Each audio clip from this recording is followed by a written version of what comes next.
मैं जैसे मुझे नहीं पसंद, आप मुझे भगवान का दर्जा दीजिए, मैं नहीं खुश होती इस चीज से। आई डोंट अलाउ लोग मेरे पैर छुए, आई डोंट अलाउ लोग मुझे भगवान का दर्जा दे।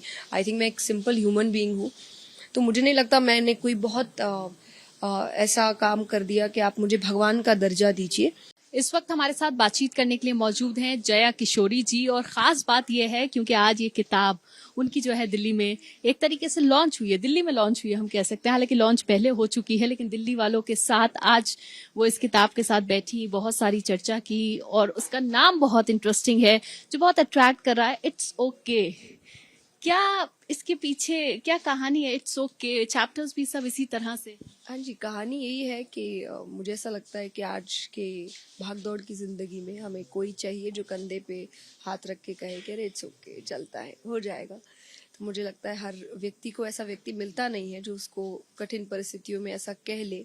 तो मुझे लगता है ये किताब शायद वो कंधे पर हाथ होगी जो आपके डिफिकल्ट सिचुएशन में आपसे कहेगी दैट इट्स ओके। कह सकते हैं कि ये लाइफ लेसन्स होंगे लोगों के लिए, अगर किसी भी डिफिकल्टी में है या कोई एक गाइडेंस चाहिए तो ये किताब पढ़ सकते हैं। बिल्कुल, ये मेरे एक्सपीरियंसेस है, पर मुझे लगता है हर व्यक्ति की अपनी सीख, अपनी कहानी है और उससे आप बहुत कुछ सीख सकते हैं। तो मैंने अपनी तरीके से जितना मैंने जीवन में सीखा वो इसमें डालने की कोशिश की है।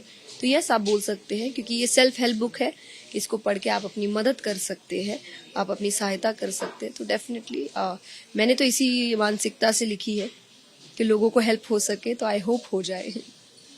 आप जब लोगों के बीच होती हैं, लोगों को बहुत सारी चीज़ों के बारे में बताती हैं, उसमें चाहे स्पिरिचुअलिटी हो या फिर जो लाइफ के लेसन्स हैं, आप जब खुद बात करती हैं, और आज जब सेशन में सुन रही थी तो आपने कहा कि मैं 6 साल की उम्र से घर से बाहर निकली हूँ, लोगों के बीच रही हूँ, लोगों से सीखने का भी मौका मिला आपने कहा, और मैंने लोगों को सिखाया भी। तो कह सकते हैं कि ये किताब उस पूरी जिंदगी का एक छोटा सा निचोड़, और आगे कह सकते हैं, हाँ हाँ, आगे और भी आते रहेंगे। पर ये पहली कोशिश है, पहली कोशिश थोड़ा व्यक्ति डर के लेता है, सोच समझ के लेता है, उसके बाद वो और उसके हाव खुलने लगते हैं और उसे ऐसा लगने लगता है कि okay maybe I can. तो ये पहली किताब वो छोटी सी कोशिश है और इसको मैंने कोशिश किया है मैं जितना सिंपल रख सकूं उतना सिंपल रखा है। तो आई होप लोगों को अच्छा लगे, क्योंकि अगर उन्हें अच्छा लगेगा तो शायद मुझे और कॉन्फिडेंस मिलेगा अपनी अगली किताब के लिए। तो यस, मतलब हम उम्मीद कर सकते हैं अगली किताब भी जल्द आएगी? जल्द तो नहीं, अभी तो ये जस्ट आई है।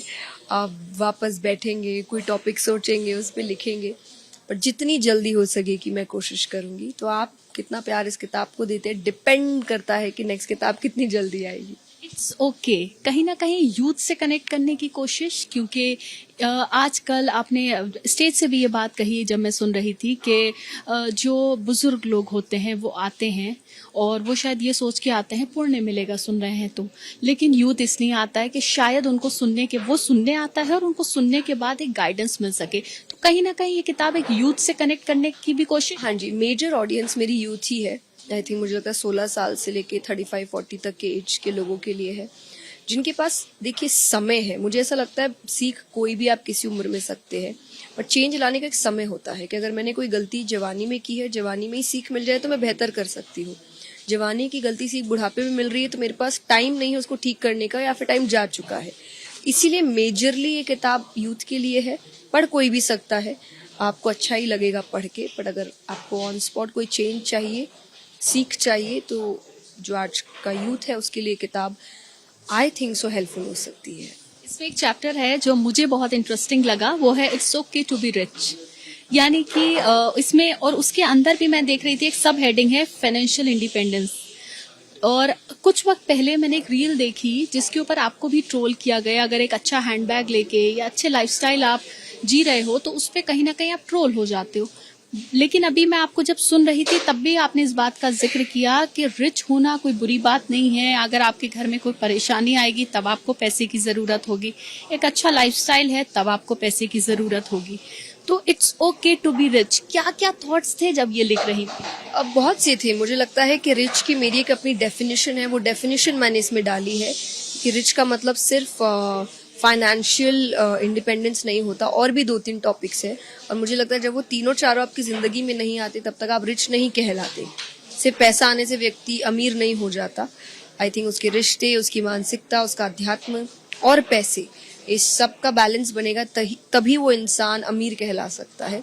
तो वो मैंने लिखने की कोशिश की है। But yes, financial independence is a major part of it और वो होना चाहिए। और आज भी मैंने यही बात कही कि अगर आप वैराग्य ले चुके हैं तो आपके लिए मे बी पैसे बिल्कुल ज़रूरी नहीं है, लेकिन अगर आपके पास परिवार है, अगर आपके आसपास लोग हैं जिनकी जिम्मेदारियां आप पे है, आपके जीवन की जिम्मेदारी आप पे है, money is very important for you.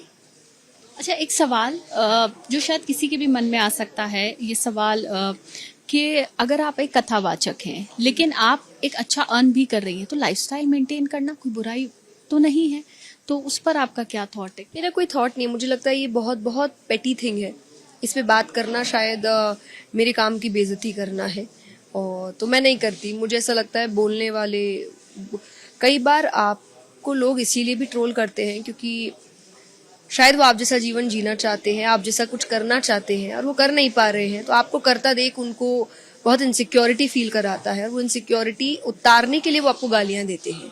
उनको आपसे पर्सनल दुश्मनी कुछ नहीं है, बट अपनी इनसिक्योरिटी बाहर करने के लिए वो आपको नीचा दिखा के खुश हो जाते हैं कि वो बहुत बड़े हो गए। तो अगर उनको खुशी मिल रही है, बहुत अच्छी बात है। मेरी लाइफ में उस पर कोई असर नहीं हो रहा। I am still doing my work और मैं अभी भी मेहनत कर रही हूँ, अभी भी कथाएं कर रही हूँ, अभी भी नई नई चीज़ें बाहर आ रही है, नए नए प्रोजेक्ट्स कर रही हूँ। तो मुझे नहीं लगता ये चीज़ें मेरे जीवन में कोई फ़र्क लेके आती है, और ना ही जो मुझे सुनते हैं उनकी, क्योंकि मुझे ऐसा लगता है जो सुनने आते हैं उनको बात से मतलब है। मैं क्या पहन रही हूँ और कैसी लाइफस्टाइल जी रही हूँ, उससे उनको कोई लेना देना नहीं है। That is my personal choice. Definitely, I would say that practice what you preach, but I do that. And I practice that you should earn money. That's the reason I am earning money.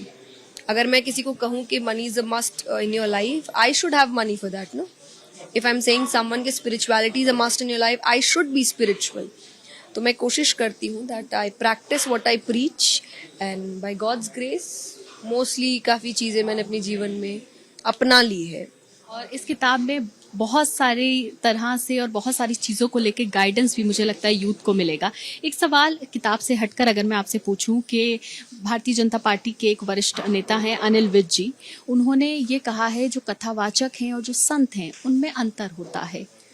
और उन्होंने ये कहा कि कथावाचक कोई भी 4 किताबें पढ़कर बन सकता है। इस पर आपका क्या सोचना है, क्या राय है? देखिए, 4 किताबें की 10 किताबें वो नहीं बोल सकती मैं, बट यस, और कोई भी बन सकता है, होता तो कोई भी बन जाता।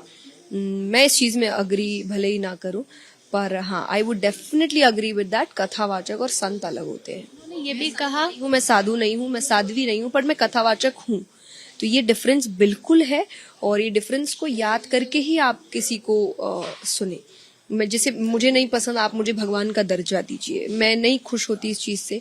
क्योंकि अगर आप, आई थिंक बहुत देर से बैठे थे, आई डोंट अलाउ लोग मेरे पैर छुए, आई डोंट अलाउ लोग मुझे भगवान का दर्जा दे।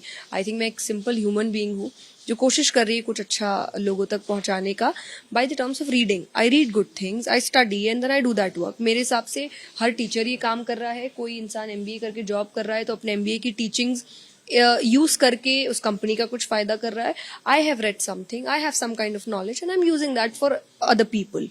तो मुझे नहीं लगता मैंने कोई बहुत ऐसा काम कर दिया कि आप मुझे भगवान का दर्जा दीजिए, मत दीजिए किसी को भी। शब्दों में ये शब्द भी थे कि लोगों को कथावाचकों की बोली पर ध्यान ना देकर संतों की वाणी पर अमल करना चाहिए। इस तरह अगर वो कोई तो सुना भी नहीं तो मैं उन पे कोई टिप्पणी कर नहीं सकती। जिस दिन मैं सुन लूंगी शायद मैं बोलूं। तो सबका अपना अपना ओपिनियन है, और डेमोक्रेटिक कंट्री है, सबको हक है अपना ओपिनियन रखने का। तो और यही अच्छाई है भारत की कि हम एक डेमोक्रेटिक कंट्री है, और ये बना रहे तो अच्छी बात है। एक आखिरी सवाल बस मेरा ये है कि पिछले दिनों, अभी कुछ दिन से लगातार एक कंट्रोवर्सी चल रही है। चलिए ठीक है, देखिए किताब है जया किशोरी जी की इट्स ओके, इसमें कई सारे चैप्टर्स हैं और फिलहाल दिल्ली के लोगों के बीच इस वक्त जया किशोरी जी हैं। बहुत सारे सवालों के लोगों के जवाब दिए आपने, हमारे बहुत सारे सवालों के जवाब दिए। बहुत बहुत शुक्रिया बातचीत करने के लिए, और बहुत सारी शुभकामनाएं आपको इस नई किताब के लिए। कैमरा पर्सन संजीव के साथ मदिहा, ABP न्यूज दिल्ली।